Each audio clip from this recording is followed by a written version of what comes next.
2, 3, 4, 5, 6. Malgré le froid et un terrain gras, ils prennent le temps de s'échauffer.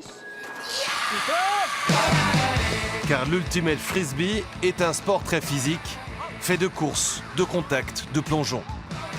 Il faut être endurant et faire beaucoup de fractionnés. Il faut avoir beaucoup d'impact physique. Et après, il faut bien lancer le disque et savoir bien l'attraper. C'est très physique comme jeu et ça ressemble beaucoup au football américain. Né sur les campus américains en 1967, l'Ultimate Frisbee est un sport très prisé aux États-Unis. Avec 4 millions de licenciés, les Américains dominent les compétitions internationales. C'est en 1980 que l'Ultimate arrive en France. Un jeu spectaculaire qui se joue à 7 contre 7 sur une surface proche d'un terrain de football américain. Le but du jeu, faire des passes entre coéquipiers sur le terrain. Donc on n'a pas le droit de courir dès qu'on a le frisbee dans les mains, on a juste le droit au pied de pivot qui permet de faire les différentes passes. Donc se faire des passes pour évoluer sur le terrain et dès qu'on réussit à faire une passe dans l'embut adverse et qu'un coéquipier donc attrape le frisbee, ça fait un point. L'Ultimate Frisbee est une discipline qui transmet des valeurs de fair play. D'ailleurs, ce sont les joueurs qui s'auto-arbitrent. C'est l'un des rares sports collectifs à proposer des équipes mixtes. Garçons et filles s'affrontent, mais dans le respect. C'est ce qui a attiré Marie Prune.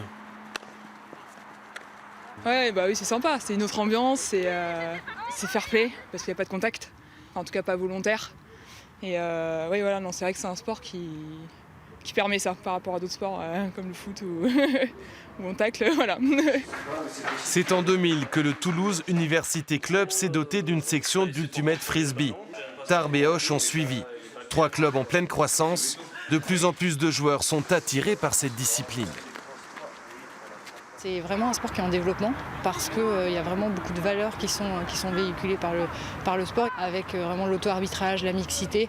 C'est un sport qui permet de jouer de façon très ludique, donc pour des sportifs loisirs c'est intéressant, mais qui permet aussi, comme on n'est pas très nombreux, d'évoluer très très vite vers un mode compétitif pour ceux qui en ont envie.